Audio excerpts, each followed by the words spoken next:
Hello and welcome everyone, I'm Madals and this is game number 2 of a best of 3.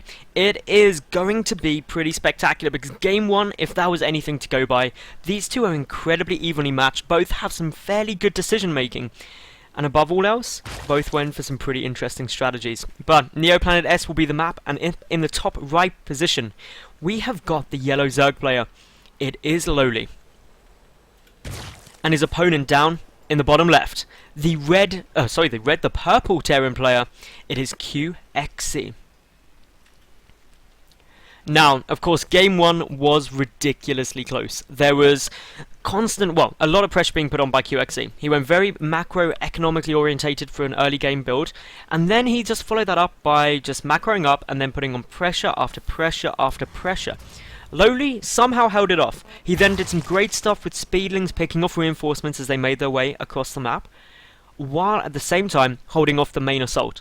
Then things sort of swung into LoWeLy's favour as he got some good counter aggression, but unfortunately for him, QXC had already taken a fourth and fifth base, which just meant that he had too much and could just outproduce that of his opponent. And then one misstep with Broodlords meant that LoWeLy was unable to really come back into the game. So game 1 went to QXC.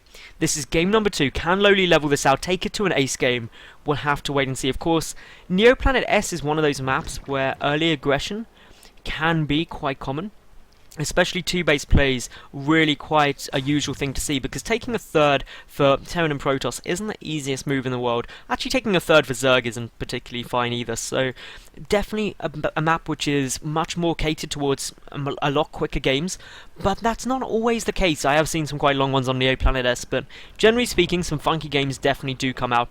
This game, LoWeLy, of course, did go for the 15 hatch, 15 pool rather, so very normal opening, a lot different to game number 1, where he went for that early pull and the really early aggression with Zerglings, which unfortunately didn't do much. QXC though, he's going Reapers, which is a really common thing to do on this map because of the amount of cliff area that you can utilize. However, Reapers against Zerg aren't stupidly effective because Queens get out relatively early, Queens can hold it back. The big thing that you can hope to achieve with Reapers is, well, if you get a drone kill, that's great. But more importantly is to try and make sure that any Zerglings that come out onto the field are easily dispatched with, and you actually just force your opponent to make a lot of lings as opposed to droning up, which is, in a sense, the same thing as killing off some drones, because it still stuns their economy a little bit. So we'll have to wait and see whether QXC is going to be able to do that, but LoWeLy straight away with 6 Zerglings on their way out. Saw that there was no command center down straight away, so is just going to be a little bit more cautious by getting those Zerglings out. 2 Queens on their way.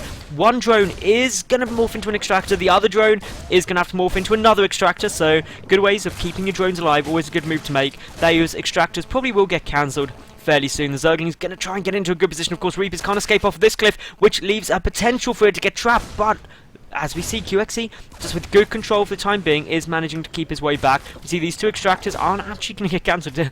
LoWeLy there just like, well, I guess I'll just keep them as extractors, because I'll need them later on anyway. The Queens are now out, though. The second Reaper is also on its way across the map. So 2 Reapers up against some Queens, well, it can work, especially if the Zerglings get a nice round like that, but with combat drugs they can heal up very quickly. The Queen's still pushing forward more, getting a couple more shots off. Behind this, QXC just taking his expansion, getting up the factory and the reactor, and a second gas. This second gas just means that he's going to keep applying the pressure, keep trying to do as much as possible, but LoWeLy, he's now held off these Reapers quite nicely. Got Zerglings up here on a nice little patrol command in case they try and pop up back into the main. More Queens coming down as well. These 4 Queens are going to be able to force back the Reapers really quite effectively, especially when you're pushing the creep back. We can see the creep being kept slightly further back, so the Queens can be in front of it to prevent the tumors getting sniped off by the Reapers there.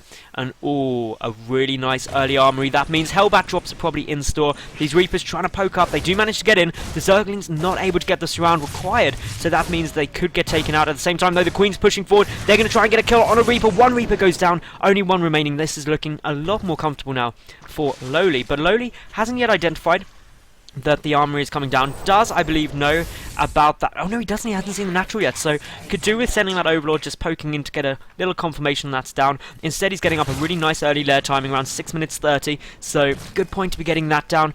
But the concern is with the Starport, with the armory finishing up, Hellbat drops are going to be on their way, and that is usually such a difficult thing to deal with. The double evolution chamber, double Queen wall off at the natural base A good move. I really like doing this on this map because it means that these Hellions and Reapers become so much less effective. All you've then got to worry about are drops, but if you get a couple of Roaches out, as we see the Roach run on its way down now, actually LoWeLy shouldn't be too concerned about holding this off, but the Hellions and Reapers are going to be able to stop the creep spreading too much further. The evolution chamber is now done. Are we going to see some upgrades coming out? We may do. We'll just have to keep an eye out for when they do come. There is still the 4 gases down, but the 2 in the main base only now just starting to get mined from. So as it stands, with 1-1 ranged upgrades coming down, this is going to be quite a commitment to Roaches for the Zerg player. QXE though, he's sending these Hellbats slowly waddling across the map.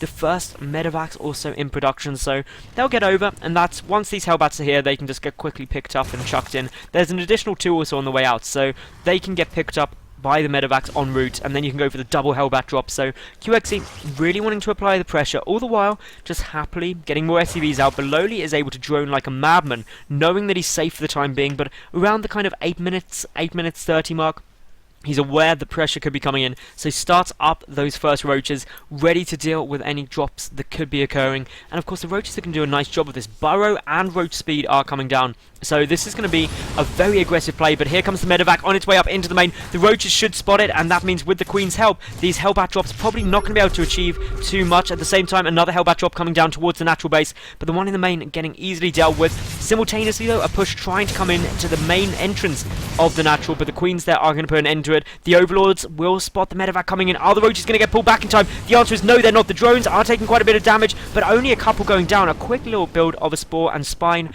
means that that's just going to be able to do less Spore and Spine coming down in the main base as well. QXE only managed to kill 3 drones this game so far.